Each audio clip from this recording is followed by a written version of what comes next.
Tanah, kita berjalan di atasnya setiap hari. Tapi di balik permukaan yang tampak diam ini terdapat sistem yang hidup dinamis, kompleks, dan sangat menentukan nasib ekosistem di atasnya. Dalam video ini, kita akan membedah kandungan tanah dari perspektif ilmiah, mengungkap bagaimana komponen-komponennya bekerja dan mengapa tanah lebih dari sekedar kotoran. Ini adalah pondasi kehidupan.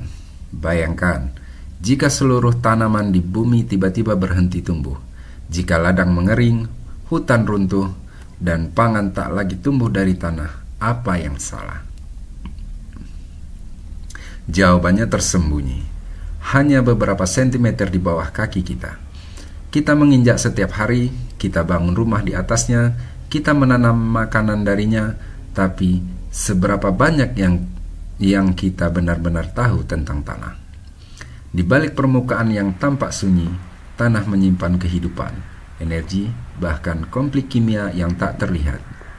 Ia bukan benda mati, ia bernapas, bergerak, dan menentukan apakah bumi akan subur atau tandus. Dalam video ini, kita akan menyelami dunia mikroskopis di dalam tanah, menyingkap komponennya satu persatu dari batuan purba, air yang tersembunyi, udara yang tak terasa, hingga miliaran makhluk yang bekerja tanpa pernah kita lihat. Siapkan dirimu, karena setelah ini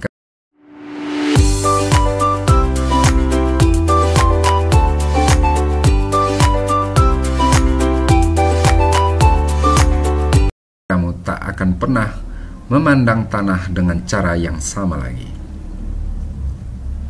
Yang pertama, tanah sebagai sistem hidup. Tanah bukan hanya campuran debu dan air.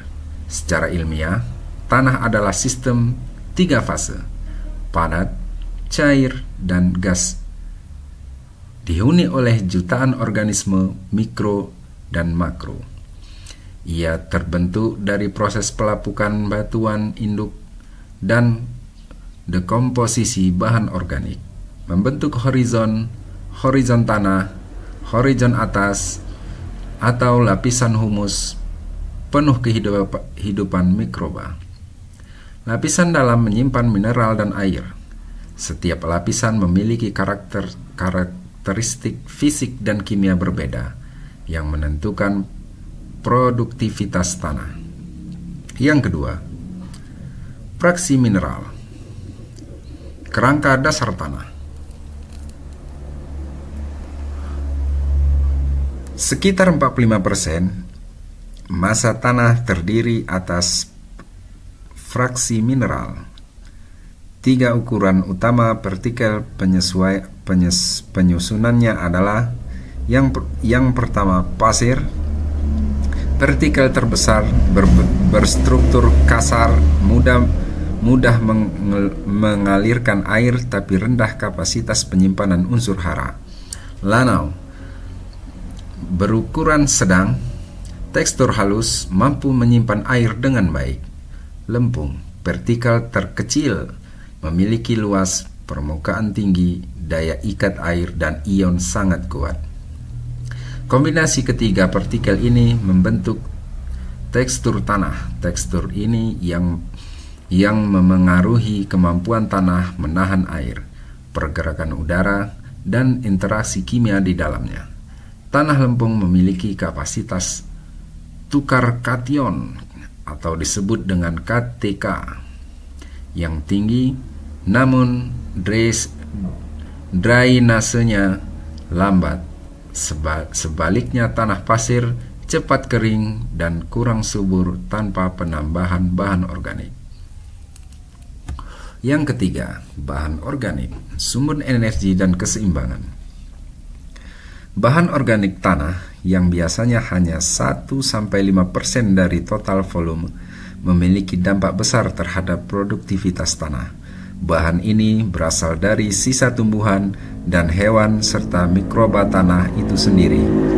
Saat mengalami dekomposisi, bahan organik berubah menjadi humus, senyawa kompleks berwarna gelap dan sangat stabil.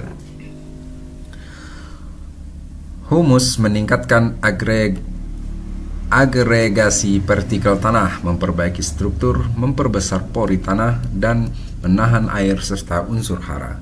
Lebih dari itu, bahan organik adalah sumber karbon bagi mikroorganisme tanah dan berperan dalam siklus geokimia penting seperti siklus nitrogen dan fosfor. Yang keempat, air tanah. Media transportasi unsur hara. Air tanah menempati pori-pori antar partikel. Ia tidak hanya menjaga kelembaban, tapi juga berfungsi sebagai pelarut bagi unsur hara. 3 bentuk air utama dalam tanah. Yang pertama, air gravitasi. Bergerak di bawah dengan cepat, hanya tersedia sesaat. Air kapiler. Tertahan oleh tegangan permukaan, paling berguna bagi tanaman. Air higroskopis, melekat erat pada partikel tanah, tidak tersedia bagi tanaman.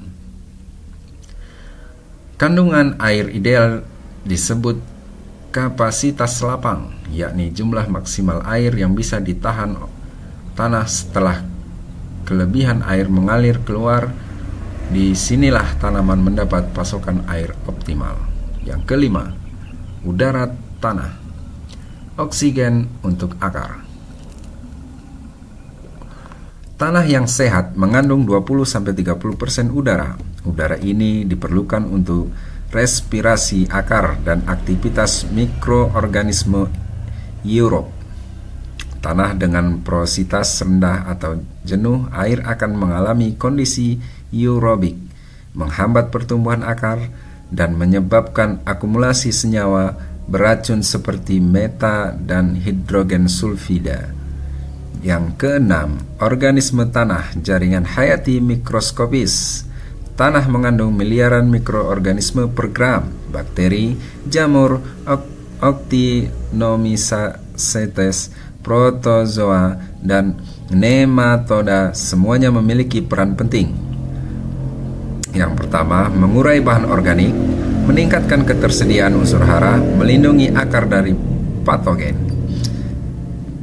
Contohnya, Rhizobium bersimbiosis dengan tanaman polong untuk mengikat nitrogen bebas dari udara menjadi bentuk yang tersedia bagi tanaman. Cacing tanah menyampur lapisan tanah dan meningkatkan aerasi. Yang ketujuh, unsur hara, zat gizi untuk tanaman. Tanah yang subur mengandung berbagai unsur kimia yang dibutuhkan tanaman.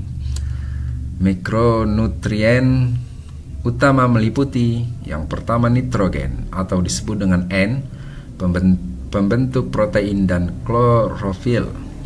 Yang kedua fosfor atau disebut dengan P, pembentukan DNA dan energi ATP.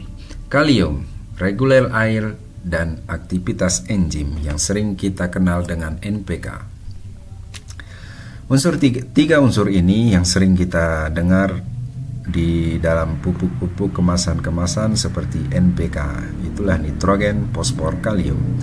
Mikronutrien meski dibutuhkan dalam jumlah kecil sangat vital. Besi, seng, boron, dan tembaga terlibat dalam reaksi enzimatik dan pertumbuhan sel. Kekurangan atau ketidakseimbangan unsur hara menyebabkan klorosis, nekrosis, pertumbuhan terhambat, hingga gagal panen. Segmen yang ke-8, ini sebagai kesimpulan kita, tanah sebagai penopang kehidupan. Kini kita tahu, tanah bukanlah benda mati, ia adalah sistem hidup kompleks dan sangat sensitif terhadap gangguan.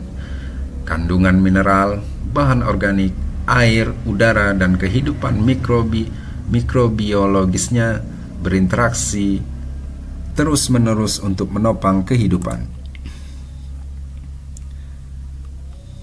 Tanaman dan manusia menjaga kandungan tanah bukan hanya soal pertanian, tapi soal masa depan peradaban.